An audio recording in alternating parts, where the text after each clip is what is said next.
come with me to watch the Formula 1 qualifying at Silverstone. So my boyfriend works for Red Bull Racing, and as a result we were able to get free tickets. We went in and had a look at all the food places, the merch shops and things like that. Then we watched a little bit of the practice. This was just practice before the qualifying. We then got a little bit of food. We got a pizza that cost 16 quid, just a plain margarita. Had a look at the photos he'd taken of the practice whilst we waited, and the pizza was actually pretty good. I really enjoyed it, and it was quite filling. I think you could have shared that between two people. Then we had another little wander around, toilet break, met up with friends, and then it was back to watch Formula 2. And that was a very, very scrappy race. It was quite intense to watch, but it was really good.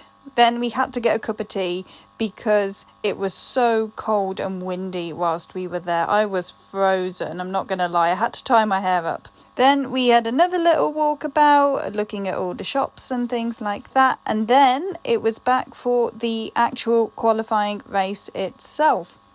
We got different seats here, but I preferred these seats because I wasn't being hit head on in the wind. And it was really, really cool to see all the drivers. And if you know what happened this weekend, you know that Max set a really, really good fast lap, although it wasn't to be on the actual race day, the day after. But we were super happy that day because Max had set the fastest lap, so he was going to start first in the race the next day. After that, it was a really long walk back to the main sort of concourse area we wanted to be at.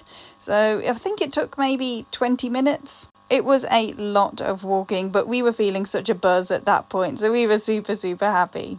We saw drivers like Zhou Guanyu doing talks and things like that as well, and then we queued to go into the Silverstone Museum, which everyone else wanted to do as well. So there was a big queue, but it only took us 15-20 minutes, I think, so it really wasn't too bad. It moves very quickly. The museum was actually really good. There were so many different old cars and things like that you could see from every different era, and I had to visit my distant relative's car, Nigel Mansell. It's a tenuous link, I'm not going to lie. And you can also try the brake pads on a normal car compared to a F1 car, which was so hard to press on.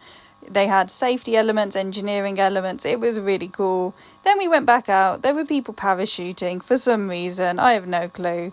And then we just had a further little mooch about. They had Fatboy Slim playing that evening, but we wanted to get home at that point. So we just had one more little walkabout and then went home.